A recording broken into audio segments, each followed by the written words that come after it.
अस्सलामुअलैकुम जनाब, क्या हाल है आप सबके। उम्मीद करता हूँ खैरियत से होंगे। आप देख रहे हैं मेरा YouTube channel AB take info और मैं हूँ अब्दुल्ला हामिद। दोस्तों, आज की इस वीडियो में जैसा कि आप देख सकते हैं मेरे सामने एक सर्किट ब्रेकर मौजूद है। हम सर्किट ब्रेकर का जो है वो कम्प्लीटली ऑपरेशन करने वाले हैं। आज मैं आपको बताऊंगा सर्किट ब्रेकर की डेफिनेशन, सर्किट ब्रेकर और फ्यूज में क्या फर्क है, कौन कौन से सर्किट ब्रेकर मार्केट में किस किस कंपनी के दस्तयाब हैं, उनकी रेटिंग्स क्या हैं और उनकी टाइप्स कौन कौन सी हैं, और सर्किट ब्रेकर कैसे काम करता है। इस सर्किट ब्रेकर को खोल के कम्प्लीटली आपको इसका मैं इंटरनल स्ट्रक्चर बताऊंगा और मैं आपको बताऊंगा कि किस तरह एक सर्किट ब्रेकर जो वो काम करता है, यानी फॉल्टी कंडीशन में ये किस तरह सर्किट को ब्रेक करता है। जी हाँ दोस्तों, सबसे पहले हम बात करते हैं इसकी डेफिनेशन की। तो जो सर्किट ब्रेकर की डेफिनेशन है वो ये है कि कैसी इलेक्ट्रिकल प्रोटेक्शन डिवाइस है जो नॉर्मल और एब नॉर्मल कंडीशन में सर्किट को मेक और ब्रेक कर दी है। इन नॉर्मल कंडीशन वो होती है जिसमें हम खुद मैनुअली सर्किट को ऑपरेट करते हैं, और एब नॉर्मल कंडीशन वो होती है जिसमें किसी भी फॉल्ट यानी शॉर्ट सर्किट या ओवरलोड की सूरत में सर्किट ब्रेकर ऑटोमेटिकली ब्रेक होता है। यानी सिंपली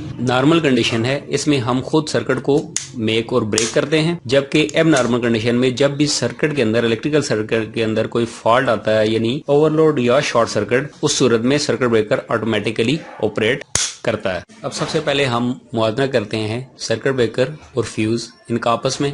दोनों जो है वो इलेक्ट्रिकल की प्रोटेक्शन डिवाइसेस हैं। जो फ्यूज है ये पुरानी टेक्नोलॉजी है और जो सर्किट ब्रेकर है ये न्यू टेक्नोलॉजी है।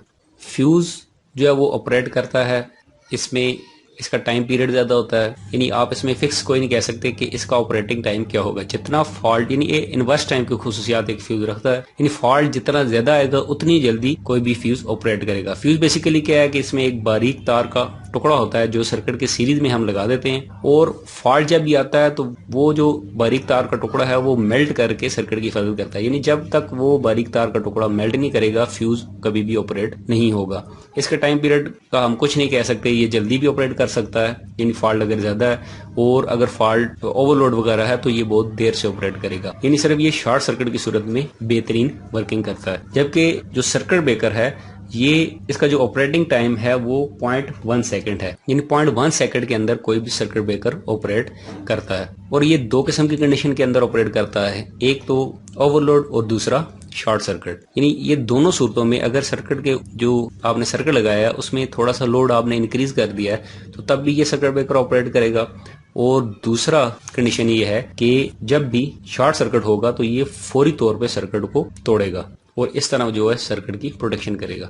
यानी अगर इन प्रोटेक्शन डिवाइसेस लगाने की रीजन ये है कि अगर हम किसी भी शॉर्ट सर्किट की सूरत में सर्किट को प्रोटेक्ट नहीं करेंगे तो या तो आपकी वो जो इक्विपमेंट है जो आप चला रहे हैं वो जल जाएगी, या जो वायरिंग आपने की है वो खराब हो जाएगी, और तीसरे नंबर पे उसमें आग वगैरह लग सकती है और वो आग जो है वो पूरे के पूरी बिल्डिंग को अपनी लपेट में ले सकती है। कोई भी प्रोटेक्शन डिवाइस इलेक्ट्रिकल सर्किट में लगाना जो है वो इंतहाई जरूरी होता है। फ्यूज के मुकाबले में आजकल जो सर्किट ब्रेकर को जो वो सबसे बेहतर प्रोटेक्शन जो वो मानी जाती है, और सर्किट ब्रेकर को जो है आजकल यूज किया जा रहा है क्योंकि ये जो है वो लेटेस्ट टेक्नोलॉजी है। एक छोटे सर्किट ब्रेकर को चाहे वो सिंगल पोल है, चाहे 2 पोल है, चाहे 3 पोल है, इन्हें मिनिएचर सर्किट ब्रेकर कहा जाता है, यानी MCB। Single pole circuit breaker वो होता है जिसमें सिर्फ आप देख सकते हैं कि सिर्फ एक फेज इन होगा और एक ही फेज आउट होगा। इसी तरह 2 पोल सर्किट ब्रेकर होता है जिसमें फेज और न्यूट्रल दोनों इन होते हैं और दोनों ही आउट हो सकते हैं। 3 पोल सर्किट ब्रेकर वो होता है जो आमतौर पर 3 फेज के लिए इस्तेमाल किया जाता है, यानी 3 फेज इन होंगे और 3 फेज ही आउट होंगे। इसी तरह 4 पोल वाला सर्किट ब्रेकर भी इस्तेमाल किया जाता है जिसमें 3 फेज और एक न्यूट्रल इन होगा, और उसी तरह 3 फेज और एक न्यूट्रल उसमें से आउट होंगे। इसके बाद हम बात कर लेते हैं कि कौन कौन से सर्किट ब्रेकर मार्केट में, जो बेहतरीन कंपनियों के सर्किट ब्रेकर मार्केट में दस्तयाब हैं। उसमें जो सबसे बेहतरीन कंपनी का मार्केट में आपको सर्किट ब्रेकर मिल जाएगा वो श्नाइडर कंपनी है, और इसके बाद फिलिप्स कंपनी है। लोकल जो है बहुत से सर्किट ब्रेकर मार्केट में दस्तयाब हैं, लेकिन उसका जो ऑपरेटिंग टाइम बताया जाता है वो आमतौर पे सही नहीं होता। इसके बाद अगर बात की जाए इसकी रेटिंग की तो सर्किट ब्रेकर 6 एम्पेयर से लेके मैक्सिमम आप कह सकते हैं कि सर्किट ब्रेकर जो 6 एम्पेयर से लेके और इससे ज्यादा रेटिंग के जो है मार्केट में दस्तयाब हैं। जिस रेटिंग का भी आपको सर्किट ब्रेकर चाहिए वो आप मार्केट से ले सकते हैं। आमतौर पर इसकी जो कैलकुलेशन की जाती है वो इस तरह है कि आप लोड करंट को 1.2 से जब ज़रब देंगे तो वो सर्किट ब्रेकर का साइज निकल आता है। तो अगर मार्केट में उस साइज का सर्किट ब्रेकर दस्तयाब है तो वो आप खरीद के ले आएंगे, अगर नहीं है तो आप उससे नजदीक तरीन जो साइज होगा एम्पेयर के लिहाज से वो आप मार्केट से खरीद के लाएंगे। तो मेरे सामने ये जो सर्किट ब्रेकर मौजूद है ये आप देख सकते हैं इसके ऊपर लिखा हुआ है C6।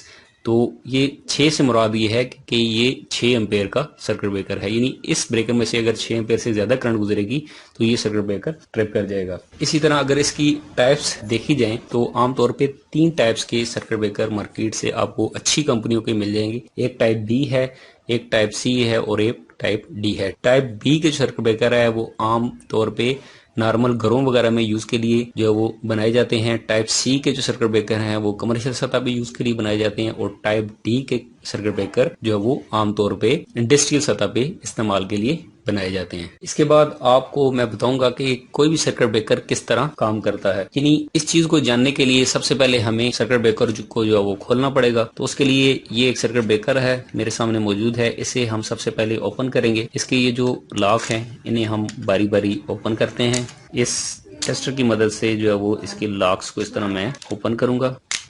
यही आप देख सकते हैं इस तरह, जिस तरह इसका मैंने एक लॉक खोल लिया, इसी तरह बारी बारी इसके तमाम लॉक्स को मैं खोलूंगा। जी हाँ, आप देख सकते हैं कि इसका जो दूसरा लॉक है वो मैंने खोल लिया। इसी तरह इस तीसरे लॉक को भी मैं जो है वो खोल लूंगा। जी हाँ, अब देख सकते हैं कि इसके लॉक्स जो मैंने खोल लिए। अब इस सर्किट ब्रेकर को जो मैं ओपन करूंगा बाकायदा। जी हाँ दोस्तों, ये सर्किट ब्रेकर जो मैंने आप देख सकते हैं ओपन कर लिया। जी हाँ दोस्तों, अब आप देख सकते हैं कि इस सर्किट ब्रेकर को मैंने जो कम्प्लीटली खोल लिया है, उसमें आप देख सकते हैं कि ये इस सर्किट ब्रेकर का जो है ये सर्किट ब्रेकर का इनकमिंग टर्मिनल है। यहाँ से सप्लाई जो वो हम इन करते हैं। इन कोई भी वायर हम जब यहाँ लगाते हैं तो यहाँ से फेज जो वो यहाँ तक आ जाता है। अब जब ये वाली पतरी जब हम इस सर्किट ब्रेकर को ऑन करते हैं तो ये पतरी जाके जो है वो इसके साथ टच करती है। इस तरह जब हम इस सर्किट ब्रेकर को ऑन करते हैं तो ये जब इसके साथ टच करती है तो ये सप्लाई जो वो पतरी में आ जाती है। इस पतरी से होती हुई ये आती है इस रेशादार कंडक्टर में। इस रेशादार कंडक्टर से होके इस कॉइल में, इस कॉइल से होके ये बायोमेटालिक स्ट्रिप में, और बायोमेटालिक स्ट्रिप से होती हुई ये जो करंट है वो इस आउटगोइंग टर्मिनल से सर्किट में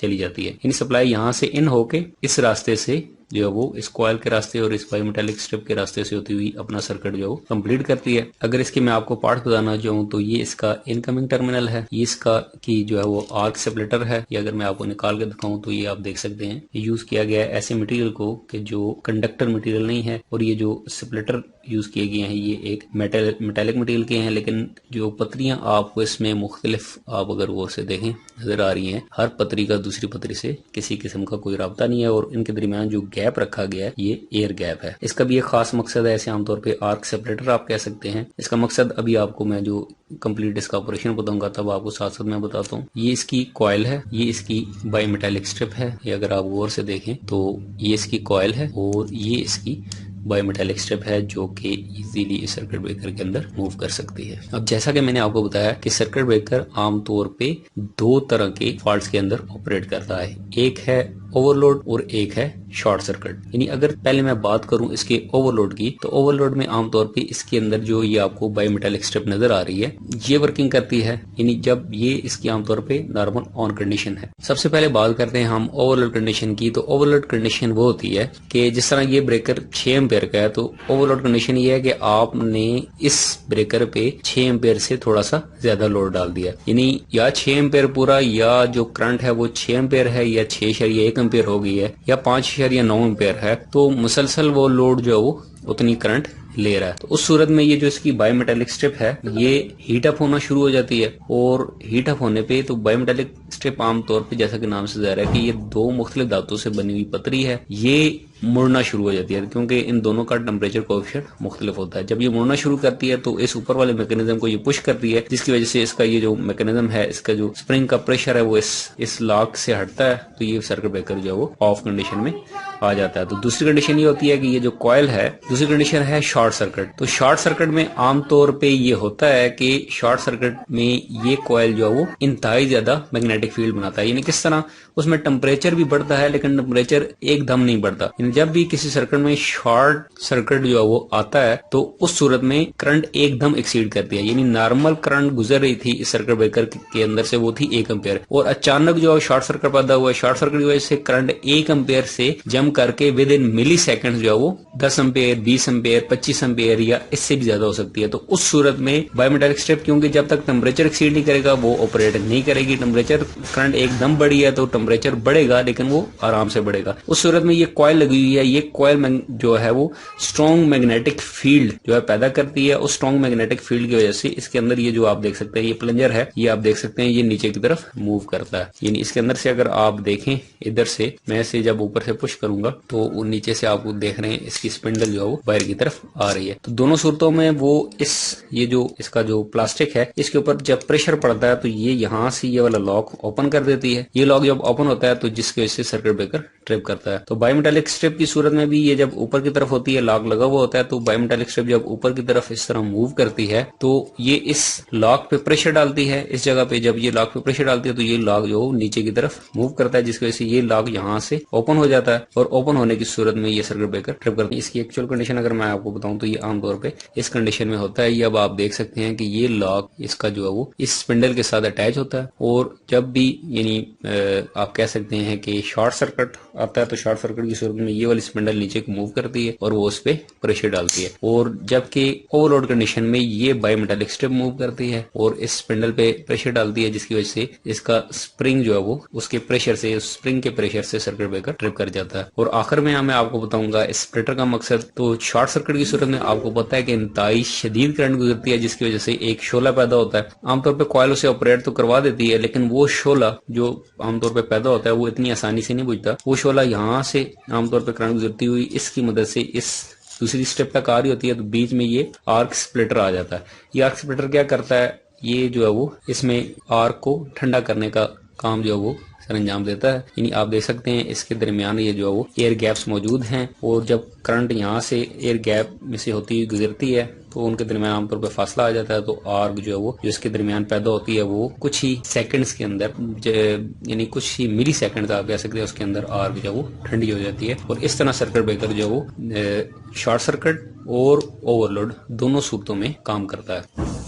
उम्मीद करता हूं दोस्तों आज की वीडियो आपको अच्छी लगी होगी और सर्किट ब्रेकर के बारे में आपको अच्छे से समझ आ गई होगी। अगर आपका फिर भी सर्किट ब्रेकर से मुताल्लिक कोई भी क्वेश्चन है, आप मुझसे पूछना चाहते हैं, तो आप कमेंट सेक्शन में उस क्वेश्चन को जो पूछ सकते हैं, मैं आपको उसका जवाब दूंगा। अगर आपको ये वीडियो अच्छी लगी है तो इस वीडियो को अपने दोस्तों के साथ शेयर करें, इस वीडियो को लाइक करें, मेरे चैनल को सब्सक्राइब करें ताकि इस तरह की इंफॉर्मेटिव वीडियोस आप तक बर वक्त पहुंच सकें। आखिर में मैं आपसे इजाजत चाहूंगा। अल्लाह हाफिज।